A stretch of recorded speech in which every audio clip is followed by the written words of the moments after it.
রমজানের শেষ 10 রাত।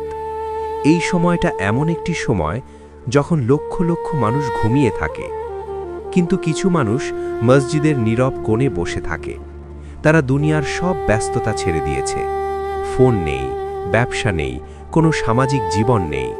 শুধু একজনের জন্য তারা বসে আছে, আল্লাহ। কেন কেন একজন মানুষ পুরো 10 দিন মসজিদের ভেতরে কাটায়? কেন নবী সাল্লাল্লাহু আলাইহি ওয়াসাল্লাম নিজে এই ইবাদত কখনো ছাড়েননি? এবং কেন ইসলামে এই ইবাদত এত গুরুত্বপূর্ণ? আজ আমরা জানব রমজানের শেষ 10 দিনের সেই ইবাদত সম্পর্কে, যা হয়তো আমাদের জীবনের গতিপথ বদলে দিতে পারে। ইতেকাফ। ইতেকাফ কি? ইতেকাফ শব্দের অর্থ কোনো জায়গায় অবস্থান করা এবং নিজেকে সেখানে নিবদ্ধ রাখা। ইসলামে ইতেকাফ হল রমজানের শেষ 10 দিন মসজিদে অবস্থান করে পুরোপুরি আল্লাহর ইবাদতে নিজেকে ব্যস্ত রাখা। এটি একটি সুন্নাহ ইবাদত যা নবী সাল্লাল্লাহু আলাইহি ওয়াসাল্লাম নিয়মিত পালন করেছেন। নবী সাল্লাল্লাহু আলাইহি ওয়াসাল্লামের ইতেকাফ। সহিহ হাদিসে এসেছে, রাসূলুল্লাহ সাল্লাল্লাহু আলাইহি ওয়াসাল্লাম রমজানের শেষ 10 দিন ইতেকাফ করতেন, যতদিন পর্যন্ত আল্লাহ তাকে মৃত্যু দেন। এই হাদিস আমাদের একটি গুরুত্বপূর্ণ বিষয় শেখায়।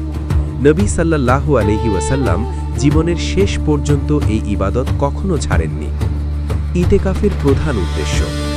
ইতেকাফের সবচেয়ে বড় উদ্দেশ্য হল আল্লাহর সাথে সম্পর্ক শক্ত করা।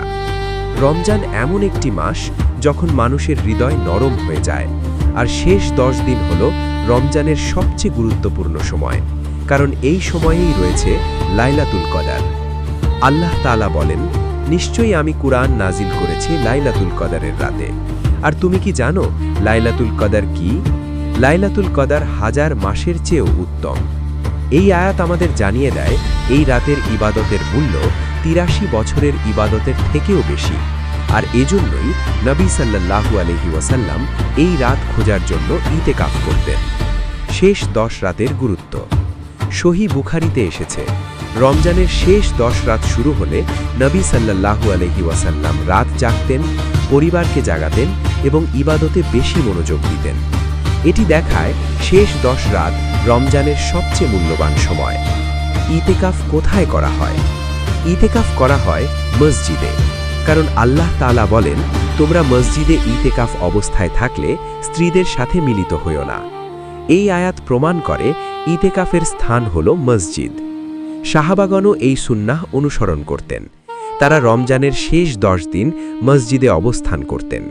তাদের লক্ষ্য ছিল একটি রাত, লাইলাতুল কদর। আজ আমরা রমজান পাই, কিন্তু আমরা কি কখনো শেষ 10 দিন আল্লাহর জন্য আলাদা করেছি? আমরা সময় দিই মোবাইলকে, আমরা সময় দিই ব্যবসাকে, আমরা সময় দিই দুনিয়ার কাজকে, কিন্তু আমরা কি আল্লাহর জন্য 10 দিন দিতে পারি? ভাবুন, যদি এই 10 দিনের মধ্যে একটি রাত হয় লাইলাতুল কদর, তাহলে সেই এক রাত আপনার পুরো জীবনের চেয়েও মূল্যবান হয়ে যেতে পারে। 83 বছরের ইবাদত, এক রাত। হয়তো আগামী বছর আমরা রমজান পাব না, হয়তো এই রমজানই আমাদের শেষ রমজান, কিন্তু যদি আমরা এই শেষ 10 দিনকে কাজে লাগাতে পারি, তাহলে হয়তো একটি রাত আমাদের পুরো আখিরাত বদলে দিতে পারে। লাইলাতুল কদর। তাই প্রশ্নটি এখন আপনার জন্য, যখন রমজানের শেষ 10 রাত আসবে, আপনি কোথায় থাকবেন? দুনিয়ার ব্যস্ততায়, নাকি মসজিদের নীরব কোণে আল্লাহর সামনে?